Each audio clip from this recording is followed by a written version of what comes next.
Bueno, buenos días a todos. Muchas gracias en nombre de CRAF por compartir este momento. Y bueno, yo simplemente voy a tratar de relatar a lo largo de los años algunas experiencias con prácticas sobre el manejo. Y bueno, como siempre hablamos de la cadena, siempre me preocupa llegar hasta la industria y ver realmente lo que estamos haciendo. Pero a su vez, como dicen los adolescentes, antes de ir al baile, hacemos la previa. Entonces, primero tenemos que empezar por definir qué es el bienestar y por qué surge la palabra esta de bienestar, en el año 1987 comienza a definirse. Y hablamos de libertades. Y dentro de esas libertades son aquellas que nosotros podemos hablar desde el punto de vista humano. Libre de hambre, sed y lo que habló Catalina de desnutrición. Libres de miedos y angustias. El animal, ustedes al observar en los rodeos han visto de que cuando nos aproximamos tratan de juntarse en grupo como una manera de resistir frente a cómo nos ven a nosotros como unos predadores sobre ellos. A su vez, todas las cuestiones de manejo que hemos planteado, estas cuestiones de manejo producen un estado de estrés y un estado de angustia. Ese estado de estrés y de angustia no se pasa rápidamente, necesita un tiempo hasta que los mecanismos neurohormonales vuelven nuevamente a su armonía. A su vez, esto va a depender de factores genéticos con lo que respecto al comportamiento animal. Dentro de las distintas razas y en el sexo, en la categoría y en las cuestiones previas desde el punto de vista de la memoria del animal, ejercida desde el mismo momento del nacimiento hasta el resto de sus días, tiene incorporado los buenos o los malos prácticas de manejo que le hemos hecho. A su vez, algunas técnicas que están relacionadas con mutilaciones, como en el caso de la castración, provocan ciertos daños cuando va acompañado sobre todo de una costumbre muy telúrica nuestra, folclórica, que se llama la yerba. Entonces, en ella aprovechamos para hacer toda la herejía que podemos hacerle. Y hay que hacerla antitética. Entonces, ¿qué hay que hacer? Hay que poner la marca, ¿no? Porque desde el virreinato del Río de la Plata teníamos incorporada la marca y la seguimos en forma obsoleta conservando. Porque hay que señalarlo, le mutilamos la oreja. Y porque hay que castrarlo. Y porque no una buena pialada para demostrar nuestra destreza. Esa memoria es incorporada a lo largo de la vida. Y entonces, ¿cómo pretendemos generar una empatía con ese animal o con ese grupo si lo hemos sometido a semejante tortura?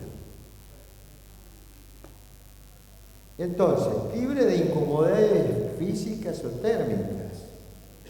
Más adelante vamos a hablar muy bien de este tema.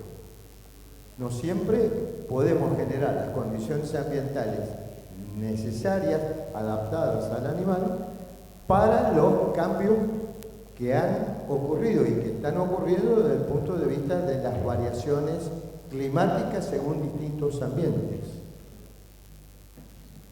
Libre de dolor, lesiones o enfermedades, estuvieron previamente hablando de esto, de lo que pueden ser determinados tipos de enfermedades en un animal o en una población, sobre todo lo que le llamo yo el síndrome del cumpleaños. El síndrome del cumpleaños está relacionado sobre todo en los engordes acorrados en el filtro. Nosotros pretendemos comprar de la mejor manera, del lugar más distante, de que estuvieron corraleados, encerrados en una feria, 2, 3 días, muchos de ellos fueron destetados, entonces todo eso fueron vacunados, porque hay que hacerle las 2 vacunas antes de la salida, encajamos la marca y arriba del camión, y si no pueden subir, usamos la picana. Entonces lo bajamos en la feria, lo volvemos a clasificar, lo volvemos a pasar por la pista central, lo volvemos a cargar y lo llevamos al campo o al filo. Cuando hablo del filo digo el síndrome del cumpleaños porque ahí están de todos los orígenes, de todo el país, de todas las razas, el pool de bacterias y virus. Libres para expresar las pautas propias de su comportamiento. Acá tenemos condicionantes que por más que hablemos de bienestar animal dentro del engorde a corral, estamos marcándole la perimetral física y sometiéndolo a situaciones de estrés. Las normas de la OIE no son medidas sanitarias, pero desempeñan una importante función en el comercio internacional de las carnes. Hoy nuestros compradores nos están auditando y nos están pidiendo declaratorias juradas sobre instalaciones, sobre prácticas de manejo, sobre cuestiones sanitarias, que no es que van a venir, ya están. Entonces, los protocolos de China firmados con respecto a la provisión de carne nos están exigiendo la provisión de carne de establecimientos libres de brucelosis y tuberculosis. No podemos resistirnos a esa situación. Y entonces decimos, ¿cuáles son las bases del bienestar animal? Siempre las represento en forma simple por esta mesa, que tiene 4 patas, que tenemos la genética, de los cuales los animales tienen una adaptación a esos factores climáticos, y donde yo defino adaptación o supervivencia. La adaptación puede ser con la libre expresión de todos los comportamientos fisiológicos, reproductivos y productivos, y la supervivencia son aquellos factores de adaptación degenerativo. Entonces, si yo recuerdo hace muchísimos años, un productor donde mi primer trabajo fue en la zona de los Altos de Apipé, allá en Corrientes, se le ocurrió, porque en la provincia de Buenos Aires había visto los Shortons llevarlos para allá. Entonces, a las 6 de la mañana los Shortons se querían meter debajo de las raíces de los árboles, no en la sombra. Entonces, ahí teníamos un problema de adaptación degenerativa con severas limitantes. Entonces, la otra cuestión está relacionada con la selección funcional y la selección genómica que hoy estamos haciendo dentro de la raza y en los distintos ambientes. Entonces, el biotipo seleccionado según los distintos ambientes. Cuando hablamos ambiente nos estamos refiriendo a la mayoría, por ejemplo, en esta provincia, parte de la provincia de Córdoba, parte de la provincia, ahora tenemos la mitad o gran parte de toda la provincia del Chaco inundada, Santiago del Estero que nos manda las aguas, los bajos submeridionales de Santa Fe, el sudeste de Córdoba, etcétera, etcétera, la laguna de la Picasa y el resto. Nos estamos encontrando con un cambio sustancial dentro de los ambientes que nos están complicando por todo eso. Entonces, si tenemos las razas adaptadas, si tenemos adaptadas ¿a qué? A ese tipo de ambiente, a ese tipo de vegetación, que sean capaces de no solamente sobrevivir, sino también producir. Y entonces la adaptación degenerativa era la supervivencia. El rodeo sobrevive, pero no puede expresar su potencial. Estamos con el semáforo en rojo, tenemos problemas de crecimiento y desarrollo, tenemos caída del consumo, quienes han medido consumo a lo largo de estos años y en esta última temporada, ¿sí? ¿Se escucha? Bueno, en esta última temporada han visto que hubo un periodo negativo de aumentos medios diarios, con retroceso inclusive podríamos decir, de kilos por la cuestión ambiental.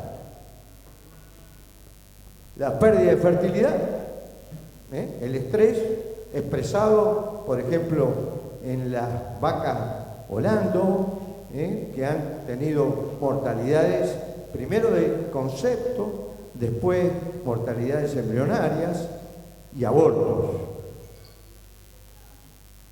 Y todos son pérdidas económicas. Esta imagen, esta foto, es una imagen que circuló por todo el país y que se vio en muchos lugares, motivado por este estrés térmico severo que tuvimos durante enero, febrero, y a donde tenemos una raza, esto estamos hablando de una raza que está en la zona del centro, no está en el norte, y esto es lo que ha pasado. Entonces, la adaptación fisiológica, la correcta elección del biotipo, que nos permite lograr rodeo eficiente en ambientes complejos, que contribuyen al bienestar animal con una máxima productividad. El pelo largo no es un signo de adaptación al calor, por eso buscamos el pelo corto. El color, en él tenemos la posibilidad de lo que es la reflexión de los rayos infrarrojo u ultravioleta. A mayor color, mayor intensidad del color, si tenemos mayor intensidad del color, mayor penetración de la radiación. Como consecuencia de ello, tenemos una hipertermia. Por cada grado de temperatura que nosotros estamos subiendo desde el punto de vista de la temperatura corporal, estamos aumentando en aproximadamente en 20 la frecuencia respiratoria y por ende la cardíaca, con un gasto energético terrible para mantener simplemente su homeostasis desde el punto de vista del calor.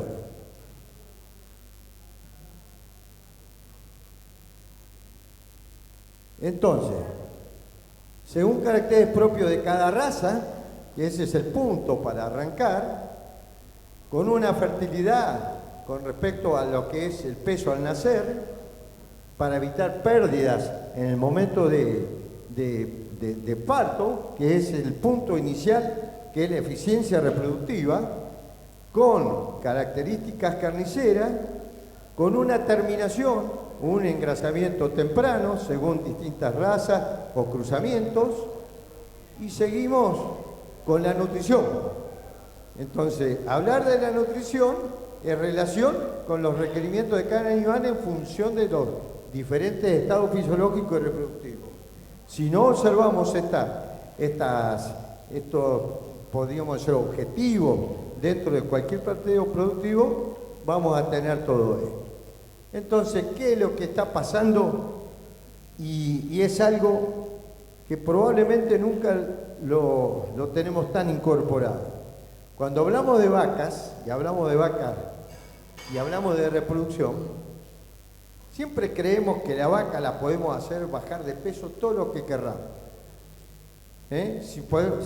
Si tiene un estado corporal, para hablar de 1 a 5, y si la podemos tener en 1,5, andamos bien.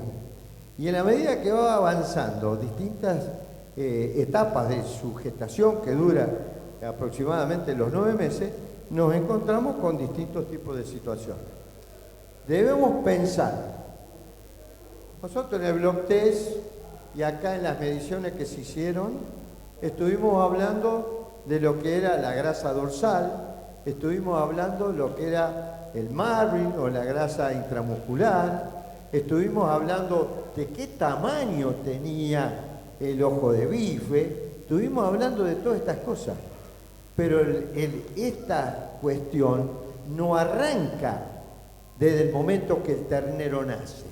Arranca adentro de la madre, porque adentro de la madre tiene distintos tejidos que se van expresando, fíjense, los 9 meses abajo de la etapa primero embrionaria, después fetal, como la miogénesis y formación de tejido muscular, la secundaria de tejido muscular, y después del quinto al parto comienza la adipogénesis, que esa va a ser lo que le va a dar la deposición final en lo que es la grasa.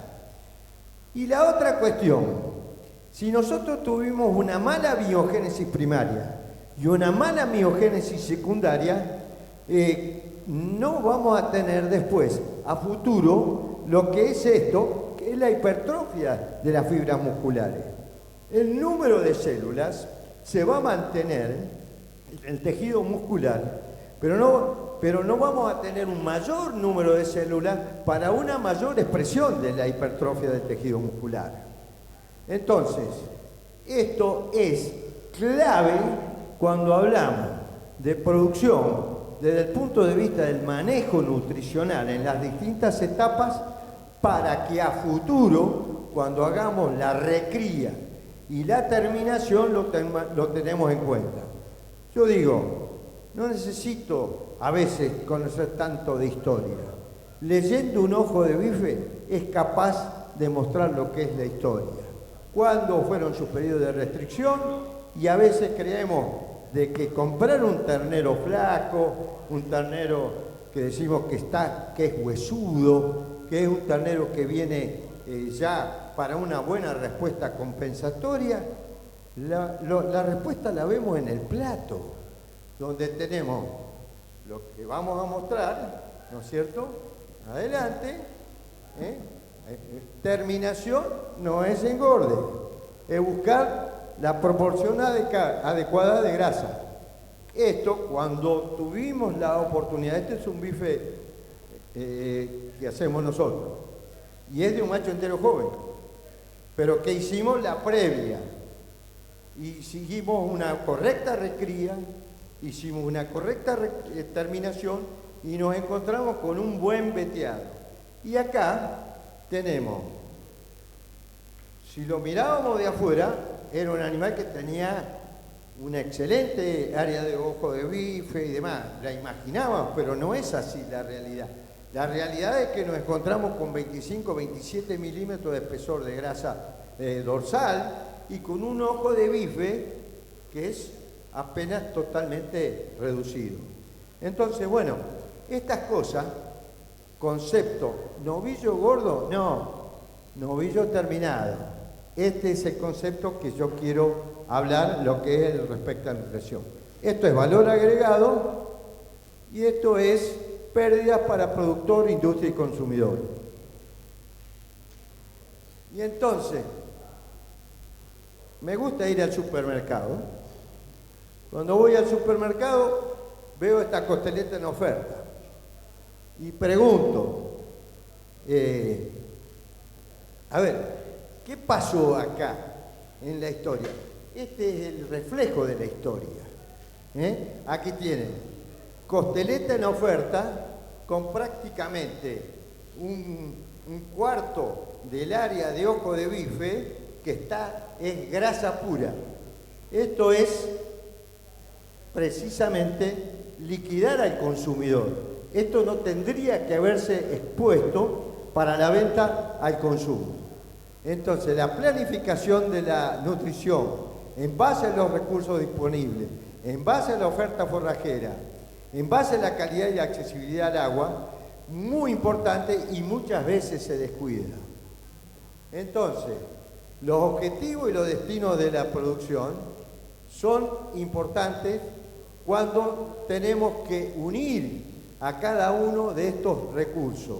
Acá en el centro tenemos un ambiente sumamente complejo, donde tenemos altos niveles de salinidad, y después los otros elementos que forman parte del complemento para mejorar su calidad y oferta forrajera desde el punto de vista energético y desde el punto de vista proteico. La rotación, la utilización de planteos adecuados en el suministro de los animales en el cambio del potrero son elementos fundamentales. Hoy, bueno, Catalina se refirió, es decir, la aplicación de nuestro programa está precisamente en el software de MBG en base a los objetivos que nosotros tenemos. Ahí tenemos arriba el MEG con el índice de estado corporal, etcétera, etcétera. Este es el manejo en el planteo. Las otras cuestiones están relacionadas con las carencias minerales. La hipomagnesemia, prácticamente en gran parte de la cuenca del Salado, es una enfermedad que produce hasta un 3% de muerte en vacas y que es una caída brusca de magnesio por carecer el magnesio en el suelo, y obviamente si el suelo está carente no podemos esperar que haya movilización a nivel del forraje, y obviamente ante una exigencia metabólica como puede ser un preparto con una gestación avanzada o en la primera etapa de la lactancia hay una movilización importante, por eso también lo estamos haciendo. Nosotros hicimos evaluaciones de mediciones del cobre en las distintas etapas, siguiendo la toma desde agua de laguna, agua de las partes de los bajos, las partes de las medias lomas y de las partes altas. Hicimos mediciones de agua, mediciones de cobre, por ejemplo, zinc y manganeso, a lo largo del ciclo, en un año con mucha carencia, y simplemente con la aplicación de minerales, en el caso de este complejo cobre, pudimos llegar en un año con los campos inundados a mejorar los porcentajes de preñez del control sobre las vacas tratadas. Entonces, esto es importante para tener en cuenta, es una tecnología de acceso disponible, no siempre nosotros podemos hablar de suplementación oral cuando nos estamos refiriendo a esto. ¿Qué pasa que no está?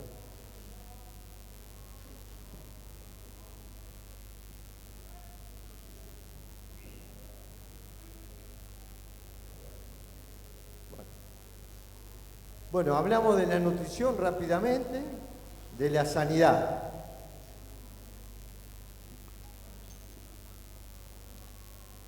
La prevención de enfermedades. En este caso fuimos mucho más allá. Nosotros tenemos protocolos de máxima, donde hacemos cambio de aguja entre vaca y vaca, desde la aplicación de aftosa hasta la extracción de todas las muestras que usamos para los diagnósticos. Esto es una norma que hace más de 10 años que la tenemos implantada. Entonces, cuando hablamos de enfermedad tenemos dos aspectos: morbilidad, la cantidad de animales enfermos que tienen una disminución sobre la productividad, y lo que vemos cuando el animal está muerto. Se murió. Bueno, pero ¿y el resto? ¿Qué pasó? Un síndrome respiratorio dentro de una población es suficiente como para que tengamos una pérdida de kilos importante, imposible de recuperar cuando no habíamos hecho las cuestiones previas. Entonces, la primera etapa que hablamos para prevenir las enfermedades de los terneros recién nacidos, estamos hablando de la vacunación prenatal, sobre todo para el complejo viral diarreico. Y la otra cuestión, que en las enfermedades carenciales, que ya las mencioné, y las parasitarias. El capítulo de enfermedades parasitarias es el capítulo, uno de los capítulos más importantes que no le damos ni le hemos dado la trascendencia necesaria. Estudios realizados ya desde hace muchísimos años sobre la carga parasitaria en las distintas etapas, sobre todo en el primer año de la recría, son dramáticas.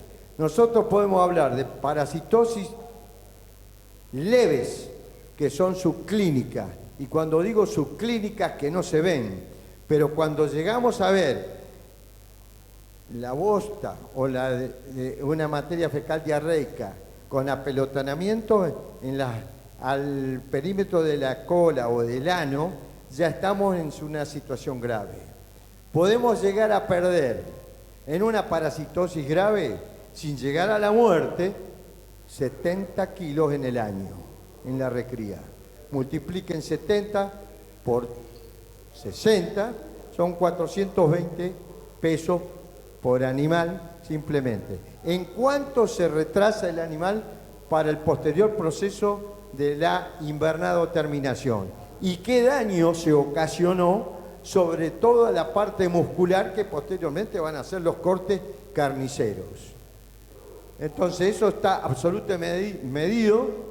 Entonces nosotros lo que estamos haciendo son recuentos mensuales de huevos por gramo para ver cómo va la carga parasitaria, sobre todo teniendo en cuenta lo que está sucediendo desde el punto de vista climático con la cantidad de agua caída, porque si nosotros hablamos de una materia fecal o una bosta que tiene una lluvia de 20 milímetros y tenemos una proyección de 1 o 2 metros, pero cuando hablamos de 100 prácticamente tenemos todo el campo. Entonces esto lo remarco bien porque es el éxito futuro o la pérdida que nosotros estamos teniendo a lo largo. Al igual que las enfermedades, es decir, yo no concibo que hoy tengamos piojo y tengamos sarna. Hablamos de genética, hablamos de nutrición, hablamos de esto y a lo mejor tenemos la sarna y la estamos perdiendo por ahí. Ahora el tema de garrapata, que por la laxitud, la incompetencia y la falta de política de Estado en el abandono de la lucha contra la garrapata que habíamos logrado años atrás, hoy la garrapata la tenemos de la ruta 19 hacia abajo como consecuencia de toda política nefasta dirigida desde Capital Federal. Acá tenemos otro problema de otra enfermedad que también está avanzando, el caso de la tripanosomasis, la ura con perforación sobre el cuero, sobre el daño, no sobre el cuero, perdón, me expresé mal, sobre la piel. Después, cuando se curta va a ser cuero.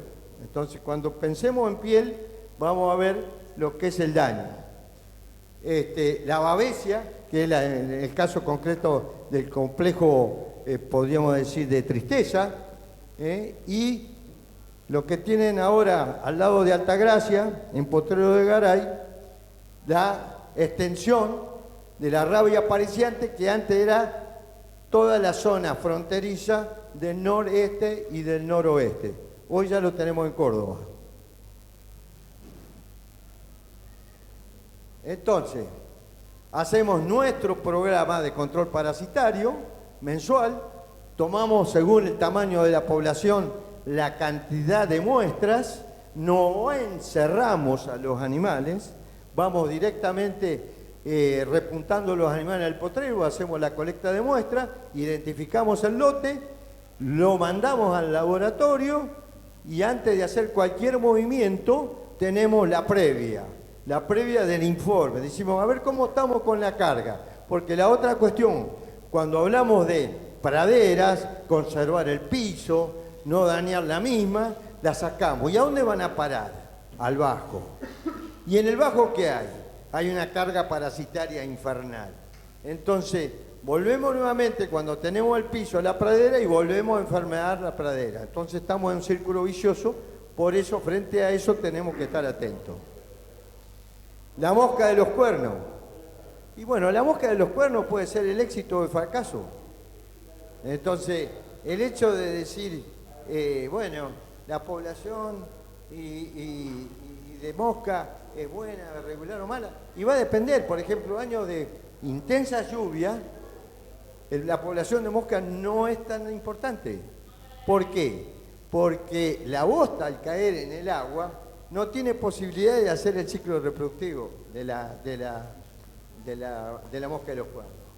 Entonces, los tratamientos, purón, los baños, y todo eso desde el punto de vista de mi experiencia, yo no los uso.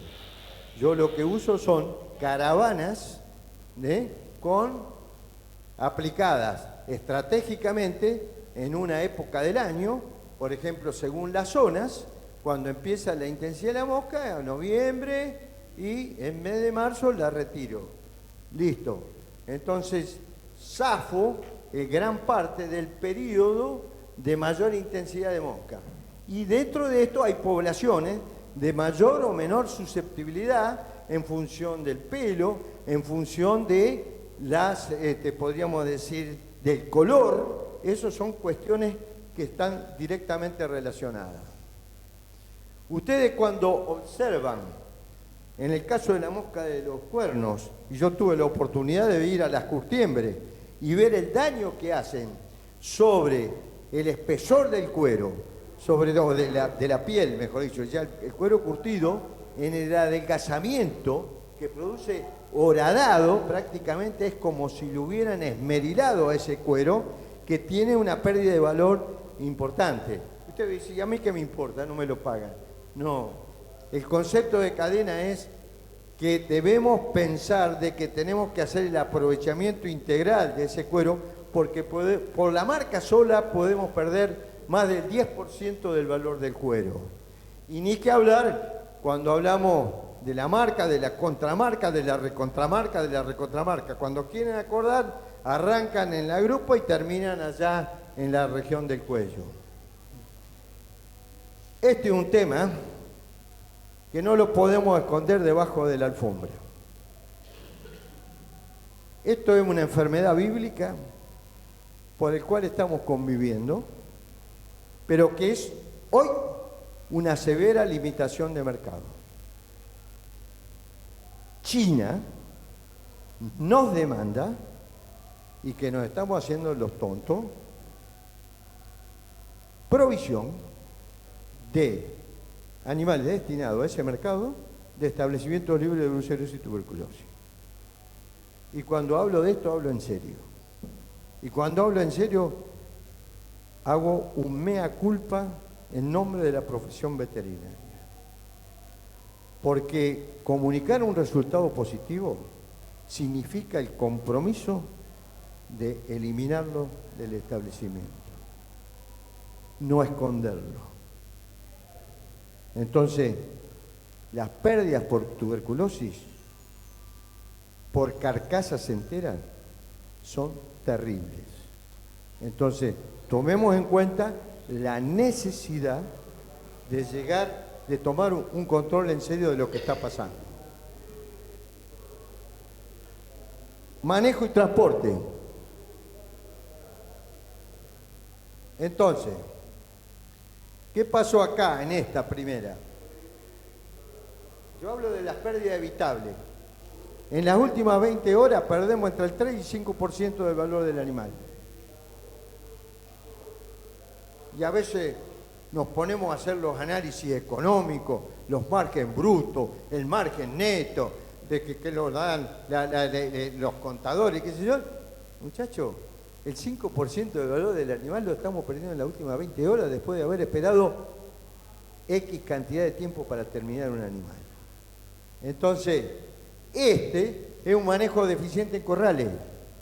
Cuando pasamos con toda la tropa queriendo amontonar y no nos pusimos para hacer el desfiladero y evitar el roce de la región ilíaca o de la tuberosidad ilíaca en la puerta, terminamos con la fractura del ala del coxal. Entonces, imagínense lo que es la reparación de ese coxal que se cayó, qué sé yo. Bueno, eso es la pérdida de productividad. Y el otro muchacho acá, como lo marcaron, es el tema del fustazo. ¿Y a dónde le encajaron el fustazo? Se lo encajaron bien en la tabla de bife, cosa de que ese bife después lo vemos adentro en la mesa de potada con un hematoma interno que no puede ir a quien nos pagaba $12.000 la tonelada. Entonces, ¿qué hacemos? Y aquí está. Linda la fusta, ¿no? Bueno. Entonces, las buenas prácticas en los corrales, el uso de banderas, las instalaciones, en este caso con un corral en redondo, pudiendo hacer un buen ingreso, es importante. ¿Qué pasó acá? Este muchacho se ve que le gusta la cornamenta y entonces este animal en una jaula puede hacer un desastre, aparte del daño que nos puede ocasionar eventualmente a nosotros según el temperamento. ¿Y qué pasó con el timpanismo? Cuando no manejamos adecuadamente el tema del timpanismo, del manejo de la pastura, del estado fenológico de la alfalfa, de la carga, del ayuno, etcétera, etcétera, etcétera. Claro, salvamos al animal, chuzazo, con el trócar o con el cuchillo. El animal se salvó. Pero después vino una peritonitis, y fue una peritonitis localizada. Y esa peritonitis localizada generó la adherencia.